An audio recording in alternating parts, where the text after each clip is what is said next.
I think Britain has a very specific issue with this because it's a country that had a landed gentry at one point and a very isolated aristocracy in a way that America never had, for example.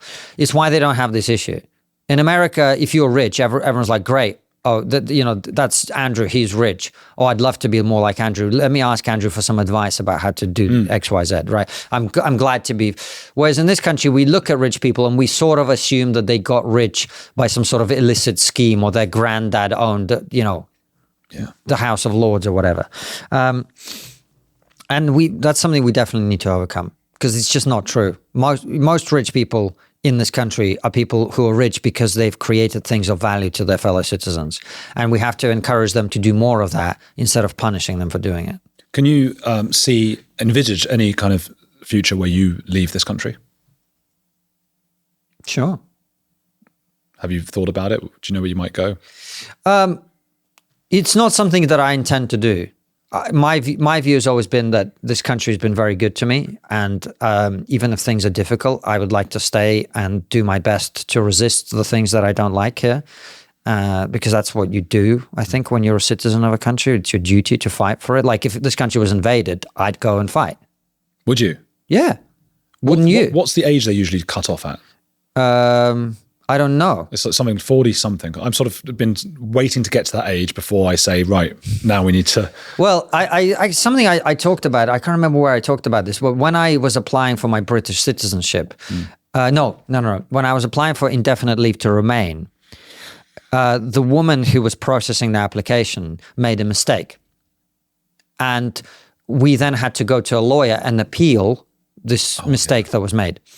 And the lawyer said to me, okay, Konstantin, so for this bit in the form, we just have to write down some things that kind of indicate how strongly you feel about this country, any connections you might have. Something that someone reading it would say, oh, this guy's, he's really committed to being British. And I was like, well, and I was probably, 20-something at the time, maybe 21. And I just thought about it and I was like, well, if this country was invaded by a foreign hostile force, I'd sign up to defend it. And she went, yeah, let's not say that. That's too much. Oh, wow. Yeah. Well, that's exactly when I knew there was a problem. Oh. So, yes, I take your point that I'm probably now too old and too useless to be useful in a military context. Well, if you tell them about your rugby kind of... But I've always said this. Yeah. And I don't see why, look at Ukraine.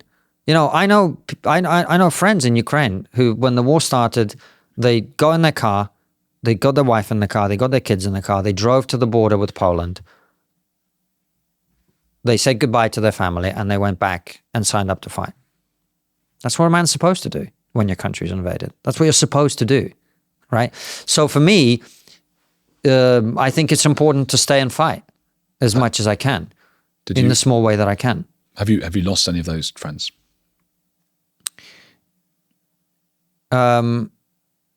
I know of people that have been killed. No one I know personally that's been killed. Yeah.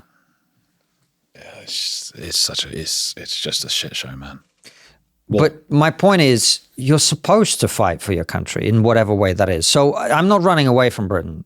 It's tempting always. You've got great opportunities in America. You've got this, you've got that. And also things, have been pretty, I'm not going to lie to you. When I saw the riots and then the way the police treated the Muslim rioters who were doing their own thing and hiding weapons and masks, and they were, oh yeah, that's fine. Yeah, just don't bring them out here and all this stuff. I was like, we're on a very dangerous path. But, I'm going to make sure that I'm here for as long as I possibly can be and doing my very best to prevent the terrible things that could happen. I feel emotion in you when you speak about fighting to defend this country. Yeah, of course. But that's this is what I'm saying. It's like, that's what we're all supposed to feel because it's our country. Would you like a nation of Michaela schools, Catherine Birbal sings school, where she tries to get people to adapt and unify around a British identity?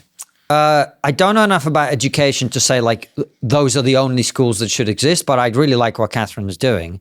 And I think if you think about the fact that Catherine's schools tend to have a mostly minority ethnic intake, so these are people who you might expect not to be able to buy into a British identity as easily as people whose ancestors have lived here for 1,000 years. That's amazing. So that certainly we would want, I think, to be available to all kids, definitely. You started your book To Alina, without whom nothing would be possible and everything would be pointless. That was before my son was born, in fairness. well, let's include your son in this. Is love the ultimate thing? Is that everything? Does it conquer all? I don't know what that means. What does it mean, conquer all? If you and I get into a sword fight, I don't think love is going to conquer anything. That's true. Do you know what I mean? It was actually the weakest part of one of my favorite movies, Interstellar. Have you seen that? Yeah, I have. The love bit, I actually found it a bit silly. Yeah, I don't know what that means, love will conquer all. In what way?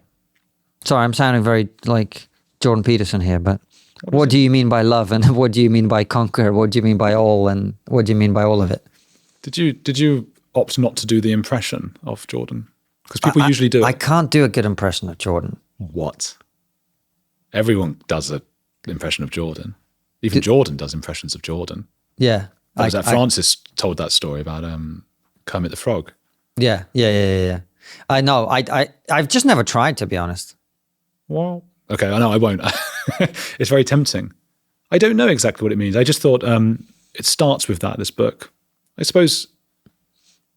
No, what I was saying there is Alina, my wife, she's been like the person without whom I could never become the person that I am, my greatest source of joy. And so in that respect, yeah, sure.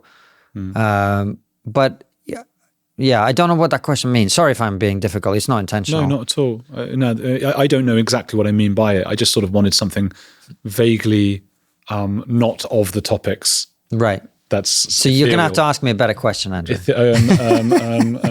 Sorry. How old were you when you lost your virginity? No, right.